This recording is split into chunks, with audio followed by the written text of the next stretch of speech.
नमस्कार, स्वागत है आपका। आप देख रहे हैं ये पब्लिक का सवाल है। आपके साथ में हूं राम मोहन शर्मा और इस वक्त हम पहुंचे हैं उस इलाके में जहां रेलवे का सबसे बड़ा यार्ड है, जहां एशिया की सबसे बड़ी कोल मंडी है और जहां के दिग्गज लोगों से इस क्षेत्र की पहचान है। ये क्षेत्र पूर्व प्रधानमंत्री लाल बहादुर शास्त्री का जन्म स्थान है।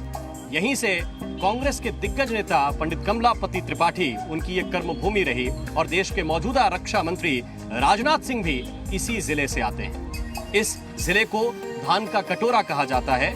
यहाँ पर शुगर फ्री ब्लैक राइस मिलता है जिसकी डिमांड पूरी दुनिया में है।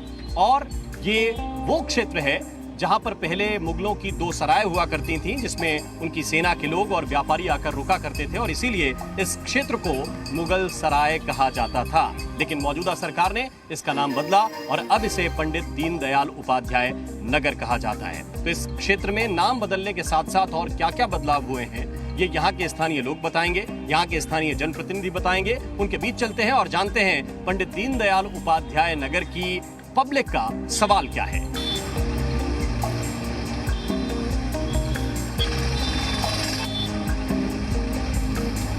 हम पंडित दीनदयाल उपाध्याय नगर के चकिया मोड़ पर इस वक्त हैं। ये एक तिराहा है और यहाँ पर बहुत सारे लोग मौजूद हैं। उनसे हम जानेंगे कि इस शहर की, इस नगर की क्या मूलभूत ज़रूरतें हैं और पिछले 4-4.5 साल की सरकार ने क्या कुछ सुविधाएं आप लोगों को दी हैं। तो सवाल यही है कि कितने खुश हैं इस सरकार से। इस सरकार से तो जो खुश है सभी को दिखाई दे रहा है, लेकिन हम लोग सरकार, केंद्र सरकार से और राज्य सरकार से सबसे ज़्यादा नाखुश शिक्षा और मेडिकल स्वास्थ्य के लिए लेकर। शिक्षा और स्वास्थ्य 2 चीजें नहीं हैं यहाँ। ये मेन यहाँ नहीं, पूरे हिंदुस्तान में। आज मोदी जी ने कहा था कि मैं शिक्षा नीति ले आऊँगा, देश के बच्चे बड़े बड़े कॉलेज में कम बिना फीस के पढ़ेंगे। आज ये सुविधा हो गया है कि गरीब के बच्चे पढ़ नहीं पा रहे हैं। प्राइवेट सेक्टर में, प्राइवेट स्कूल में इतना ज़्यादा फीस हो गया है कि लोग बच्चों को पढ़ा नहीं पा रहे। विधायक जी का क्या रिपोर्ट है यहाँ पे? विधायक जी का रिपोर्ट एकदम यहाँ ठीक है। वो घर घर पूरे कोरोना काल में सबके यहाँ भोजन, कच्चा राशन के साथ साथ जिनको जो भी दवा, जो भी सुविधा चाह रहा था वो उनको पहुँचाने का कार्य माननीय विधायक द्वारा किया गया। ठीक है, मैं पूछूंगा। हम इधर आ रहे हैं, क्या कहते हैं भैया, यहाँ पे मूल मुश्किलें लोगों की क्या हैं? जो आप लोग जनप्रतिनिधि लोग हैं, बात उठाने की बात करते हैं, आपके लोग की बात उठाएंगे, तो क्या क्या मूल जरूरतें हैं यहाँ की? मैं दीनदयाल उपाध्याय नगर की बात बता रहा हूँ। आप चले जाइए, सिंचाई के जितनी माइनर है, आप ये बता दें कितनी माइनर की इन्होंने सफाई किया है। सारे माइनर मर रही है, उसको कौन चिंता करेगा? जो माइनर आज 20 साल से 50 साल से धान का कटोरा कहा जाता था, वो आज मरने के कगार पर है, खत्म होने के कगार पर है। उसको कौन चिंता करेगा? नहर को कौन जिंदा करेगा? नेहरू जी आएंगे। ठीक है, क्या बता रहे हैं भैया, बताएं।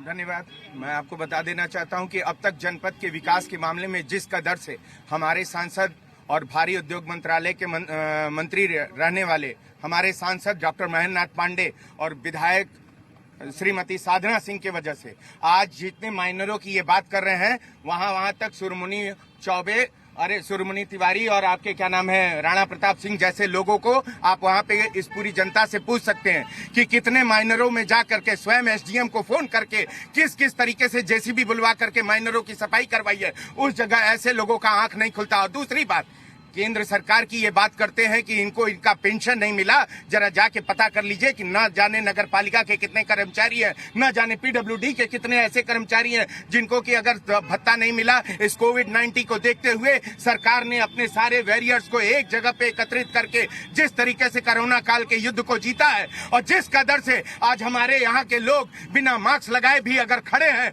तो भी हम एकदम शान से यहाँ पर कोविड-19 के युद्ध को लड़ने के बावजूद आज बिना मास्क लगाए काफी लोग यहाँ शहर में टहल रहे हैं। इस बात का एहसास कराने वाला कोई और नहीं, सिर्फ और सिर्फ भारतीय जनता पार्टी की एकमात्र ऐसी सरकार है जिसने हर घर अनाज, हर घर दवा, हर घर मास्क, हर घर सैनिटाइज पहुंचाने का काम किया है। तो इसका फायदा इन लोगों को मिलेगा क्या? ये बता रहे हैं कि काम तो बड़ा अच्छा कर दिया, आपको क्या लगता है? मैं एक ही बात कहना चाहता हूं। मेरे जनपद चंदौली में, उत्तर प्रदेश में माननीय अखिलेश यादव जी मुख्यमंत्री थे। ये जनपद चंदौली में माधोपुर में मेडिकल कॉलेज का उन्होंने उद्घाटन भी किया और बजट में 5 करोड़ रुपया देने का भी काम किया। लेकिन उस मेडिकल कॉलेज को यहाँ से कहीं न कहीं दूसरे जनपद में भारतीय जनता पार्टी के लोगों ने भेजने का काम किया है। यही काम जब उद्घाटन हो गया तो कहाँ से ले जाएगा कोई? वो उद्यान विभाग की जमीन थी। शिलान्यास किया कि उद्घाटन किया? शिलान्यास किए थे। शिलान्यास किया। शिलान्यास हुआ था। शिलान्यास के बाद उन्होंने 5 करोड़ रुपया बजट में भी प्राविधान देने का काम किया था और शिलान्यास करने के बाद ये उद्यान विभाग की जमीन को निरस्त कराए और मिर्जापुर मेडिकल कॉलेज को ट्रांसफर करने का काम किया है। यही भारतीय जनता पार्टी के लोगों ने काम किया है। जनपद चंदौली में जो भी मेडिकल के संबंधित काम हुए हैं कहीं न कहीं समाजवादी पार्टी के आगे सरकार में सैयद हुआ है। राजा विधानसभा क्षेत्र में जमीन तय हो गई, मेडिकल कॉलेज यहीं बनेगा। अब वो मुझे नहीं पता है, अगर आप इसकी जानकारी यहाँ के अधिकारियों से ले लीजिए कि अगर जमीन तय है, एक तरफ कहीं न कहीं शिलान्यास हुआ था, वो बजट मिला था और दूसरी तरफ वहाँ से क्यों उठा करके दूसरे जनपद में भेजा गया, अगर इसकी जानकारी मुझे नहीं है। बताएं भैया। जिस समय आप अखिलेश जी बताएंगे? की सरकार जब जी। थी, मैं पेशे से चिकित्सक भी हूँ, भारतीय जनता पार्टी का कार्यकर्ता भी हूँ और भारतीय जनता पार्टी ने इस कोरोना काल में जितने अच्छे से पूरी जनता का, पूरे इस दीनदयाल नगर के हर जनता का, हर रहने वाले का जितना अच्छे से ख्याल रखा गया, उसमें प्रशासनिक विभाग का भी बड़ा अच्छा सहयोग रहा। हम लोगों ने भी, चूंकि हम भी चिकित्सा विभाग से हैं, तो हम लोगों ने मास्क, सैनिटाइजर, राशन सामग्री, जरूरत की जितनी भी चीजें थी, हर घर तक, हर जरूरतमंद तक उसको पहुंचाने की कोशिश की गई है। और इसके साथ साथ जितने भी नहरें हैं, जितने टेल हैं, उसमें सारे लोगों को काम डिस्ट्रीब्यूट करके एसडीएम से, डीएम से, सारे लोगों से बात करके पानी को टेल तक पहुंचाने की पूरी कोशिश की गई है। सड़कों की बात जहां तक है, सड़कों की मरम्मत का कार्य भी चल रहा है। कुछ सड़कें भाजपा ने पूरे बनारस और दीनदयाल नगर और चंदौली के इर्द गिर्द चारों तरफ जो रिंग रोड बन रहा है, ये बहुत बड़ा प्रोजेक्ट है और इस रिंग रोड को देने का काम भी भारतीय जनता पार्टी की सरकार ने किया है। ये मुझे लगता है कि 2022 आते आते रिंग रोड भी कंप्लीट हो जाएगा और हाईवे की जितनी भी सड़कें हैं वो सारी सड़कें लगभग कंप्लीट हो चुकी हैं। लोकल सड़कों पे भी काम बहुत तेजी से चल रहा है। 2022 से पहले ये सारी सड़कें भी लगभग कंप्लीट हो जाएंगी। ठीक है, एक तरफ कह रहे हैं कि हमने विकास किया था, बीजेपी के लोग कह रहे हैं कि हमने विकास किया था। आम आदमी क्या करेगा? मैं संतोष कुमार पाठक प्रवक्ता हूँ आम आदमी पार्टी का। हाँ, इसीलिए पूछा मैंने कि क्या करेगा आम आदमी। देखिए, आम आदमी जो है, अभी भाई साहब ने कहा था कि यहाँ बिजली की बहुत समस्या है। बिजली की समस्या है, हम लोग आएंगे 300 यूनिट बिजली फ्री देंगे इनको। अपनी जनता को हम दिल्ली में 200 यूनिट दे रहे हैं। इनके राज्य में बिजली रोज कट रही है, बिजली से बुरी हालत है लोगों की। हम लोग उत्तर प्रदेश में सब 403 विधानसभा पे चुनाव लड़ने जा रहे हैं। हम लोग की अगर सरकार आई तो हम लोग बढ़िया स्कूल, बेहतरीन स्कूल बनवाएंगे। भाई साहब ने कहा था कि स्कूल नहीं है, ये लोग तो सरकार बनाने की स्थिति पहुंचेंगे। ईमानदारी से बताइए ना। हाँ। आप लोग सरकार बनाने तक पहुंचेंगे, किसी को सपोर्ट करना है? किसी को सपोर्ट नहीं करेंगे। आज के डेट तक हम लोग, आज आप भी पूछ सकते हैं, हमारे संजय सिंह जी हैं सांसद, हम लोग किसी से कोई गठबंधन नहीं करने वाले हैं। आम आदमी पार्टी जैसे दिल्ली में चुनाव लड़ी थी, जैसे पंजाब में चुनाव लड़ी थी, यूपी में मिलने लगी, हम लोगों को मुफ्त। राष्ट्रीय अध्यक्ष से मुलाकातें चल रही हैं आप लोगों की? मुलाकातें तो शिष्टाचार मुलाकातें सबसे होती रहती हैं। कांग्रेस स्कोप देख रही है? कांग्रेस यहाँ उत्तर प्रदेश में चुनाव लड़ रही है और कांग्रेस की सरकार बनने जा रही है। आज से 30 साल पहले जब कांग्रेस थी, कांग्रेस के हटने के बाद पूरे प्रदेश की स्थिति जो है एकदम डमाडोल हो चुकी है। जहाँ तक चंदौली की बात है, चंदौली में पंडित कमलापति त्रिपाठी ने जो किया उसका आज नहरें बहुत बनाई उन्होंने। नहरें ही छोड़ दीजिए, पॉलिटेक्निक उन्होंने बनवाया, जो है हॉस्पिटल उन्होंने बनवाया, जो भी कमलापति त्रिपाठी जी ने बनवाया वो आज तक इन लोगों ने मरम्मत नहीं करा पाया। और उसके दूसरी चीज बनवाने की तो बात छोड़ दीजिए, आज इस सड़क, नहर, जो भी चीजें अगर आंख उठा के देखिएगा, देहात में जाइए, गांव में जाइए, शहर में जाइए, तो केवल पंडित कमलापति त्रिपाठी की हुई चीजें ही दिखाई देगी और किसी अन्य दलों की कोई बात नहीं। गुंजाइश है कांग्रेस के लिए इधर? बिल्कुल, हम लोग जीतने जा रहे हैं। बिल्कुल, इन लोगों ने 30 साल तक जो भी दल सरकार में रहे हैं, आज तक उन्होंने कुछ किया नहीं। चंदौली में आप घूम रहे हैं, एक ईंटा कहाँ रखा गया है इन लोगों के द्वारा 30 वर्षों में, बता दें। ये तो कह रहे हैं अखिलेश जी ने हाईवे बनवाए सारे। हाईवे बनवाना इनका काम है, प्रदेश सरकार का काम है क्या? हाईवे बनवाना प्रदेश सरकार का काम है? केंद्र की सरकार में भी तो यहाँ पर उत्तर प्रदेश की सरकार जो भी 30 वर्षों तक रही है, यदि एक ईंटा यहाँ रखा हो इन लोगों ने, जो कांग्रेस ने काम किया वह काम अब दिखाई पड़ रहा है लोगों को, उसके अलावा तो कुछ नहीं है। जनता 5 साल से प्रदेश में सरकार चला रहे हैं, लेकिन इससे पहले बीएसपी आई, फिर सपा आई, फिर बीएसपी सपा घूमते रहे। वही मैं कह रहा हूँ, उसके पहले भी भाजपा की सरकार थी और इन लोगों ने सरकारें बनाई 30 वर्षों तक। क्या किया है जनता के लिए? आज की स्थिति ये है कि जिस ढंग की बेरोजगारी लोगों के बीच में है, महंगाई जिस तरह से बढ़ी हुई है, सरकार को चिंता है। डीजल 90 रुपए के ऊपर चल रहा है, पेट्रोल 100 रुपया के ऊपर चल रहा है। यात्री भाड़ा 30% तक बढ़ा दिया गया। अभी मुरादाबाद में 30% तक यात्री भाड़ा बढ़ गए। महंगाई बहुत बढ़ रही है और मैं यहाँ से युवाओं से पूछता हूँ, क्यों भैया, युवा लोगों को क्या मांगे इस बार? हमारे यही मांग है, जैसे सरकार चुनाव करा रही है, हम युवाओं को पढ़ने के लिए क्लास करने का परमिशन कम से कम दे दे और युवाओं को रोजगार दे दे। ठीक है, मैं इधर जरा जवाब लेने की कोशिश करता हूँ। लोग बता रहे हैं कि सड़कों में गड्ढे हैं। देखिए, मैं आपको उस और विस्तार रोजगार क्या है? देखिए, हर बार कांग्रेस के लोगों का एक ही कहनाम है कि पंडित कमलापति त्रिपाठी ने ये बनवाया, पंडित कमलापति त्रिपाठी ने वो बनाया। न जाने 60 साल तक कांग्रेस की ये सरकार किस तरीके का अपना इस तरीके का काम की कि हर बार इन लोगों को कमलापति त्रिपाठी का नाम लेना पड़ता है। विकास पुरुष डॉक्टर महेंद्र नाथ पांडे ने आज मझवार का पुल बनवा दिया चंदौली जिले में।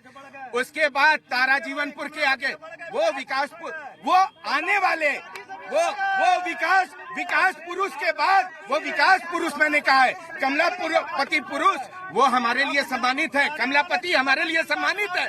लेकिन उनके बाद के लोगों ने कितना काम कराया, ये लोग बार बार उसी पे हमेशा ठिकरा फोड़ते हैं, बार बार।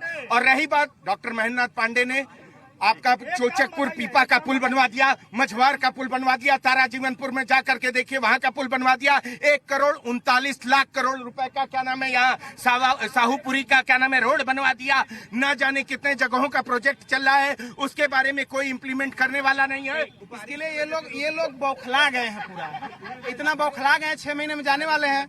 हम स्थानीय मुद्दे पर बात करेंगे। जो साथी मेरे कह रहे थे, नाम लेके बता रहे कई पुलों का, जो विशाल तिवारी साथी मेरे भारतीय जनता पार्टी के अभी कह रहे थे कि माइनरों की सफाई हुई है मुगलसराय में, उनसे ये कहना चाहेंगे कि जो यहाँ की विधायक जी हैं वो माइनरों की सफाई न करके वो जेसीबी से अलीनगर से पचपड़वा तक ने खनवा के इसी को माइनर बना दिया है और इसी से लोग सिंचाई कर रहे हैं। इतना पानी भरा है। और ये जब विधायक बनी थी तो इन्होंने हम सपा वालों को कहती थी कि सपा के गुंडे। कानून व्यवस्था की बात करते हैं, कानून व्यवस्था गुंडे का क्या था, ये कौन गुंडई कर रहा है, कौन गुंडई कर रहा है, ये भारतीय जनता पार्टी के लोग बताएं। ठीक है, अब मुझे एक बात बताइए कि एक तरफ सपा है, एक तरफ कांग्रेस है, भारतीय जनता पार्टी से सबकी मिलकर लड़ाई है, आपको लोग क्यों लेकर आए? देखिए, ये जो कांग्रेस है, भाजपा है, सपा है, इस सबको देख लिया है जनता ने। हमने दिल्ली में काम किया है, हमने अच्छे विश्व स्तरीय स्कूल बनवाए हैं, हम लोगों को मुफ्त बिजली 200 यूनिट तक दे रहे हैं, हम लोगों को अच्छी चिकित्सा दे रहे हैं। यहाँ तो मुख्यमंत्री कहते हैं कि यहाँ ऑक्सीजन से कोई नहीं मरा। जनपद चंदौली में 350 से ऊपर लोग दूसरी लहर में मर गए। ये ऐसे झूठे लोगों को कौन चुनेगा? हम लोगों ने दिल्ली में बेहतरीन गवर्नेंस दिया है, हम लोगों ने होम स्टे डिलीवरी दी है, हम लोगों ने महिलाओं के लिए मुफ्त में यात्रा कराई है, वहाँ यात्रा करा रहे हैं, बुजुर्गों को तीर्थ यात्रा करा रहे हैं। हम लोगों ने ढेर सारे काम के CCTV कैमरे लगवाए हैं पूरे दिल्ली में महिलाओं के लिए, ताकि उनकी सुरक्षा हो। इसलिए हम लोग आए, हम लोग जनता के बीच अपने मुद्दों पर जा रहे हैं और उसी पे हम लोग चुनाव लड़ेंगे। इन लोगों को जनता नकारेगी क्योंकि इन लोगों को नकारेपन को जनता ने देख लिया है। अब तो यह स्पष्ट है कि 2022 में जवाब देना चाहता हूँ। आदरणीय संतोष जी ने कहा कि इनकी सरकार ने दिल्ली में बहुत अच्छा काम किया। अभी ये इसी सेकेंड वेव में इन्होंने कहा कि ऑक्सीजन की कमी हो गई है। बाद में जब हाई कोर्ट ने, सुप्रीम कोर्ट ने जब ऑडिट की बात कही तो इनके पास उपलब्धता बहुत ज्यादा हो गई। उसके बाद ये बाकी लोगों को देना शुरू कर दिए। इन्होंने इतना अच्छा काम किया था कि तमाम लोग दिल्ली में मर रहे थे और इनके मुख्यमंत्री केवल छपास रोग से ग्रसित होने के कारण केवल एडमैन बन करके पड़े हुए हैं। एक भी पार्टी के लोग बाहर नहीं निकले। जनता तय करेगी कि किसकी सरकार रहेगी। पूर्ण रूप से पूर्ण बहुमत में भारतीय जनता पार्टी की सरकार आ रही है। तो ये लोग हैं जो यहाँ पर अपनी बात कह रहे हैं और ये भी बता रहे हैं कि उनके मन की बात क्या है। ये शिक्षा, स्वास्थ्य, रोजगार, महंगाई, ये सारे मुद्दे हैं। सड़कें यहाँ का मुद्दा है और अगर इन मुद्दों पर जो भी काम करेगा सरकार, उसी की चुनी जाएगी। पब्लिक का सवाल में यहाँ से अभी के लिए इतना ही। नमस्कार।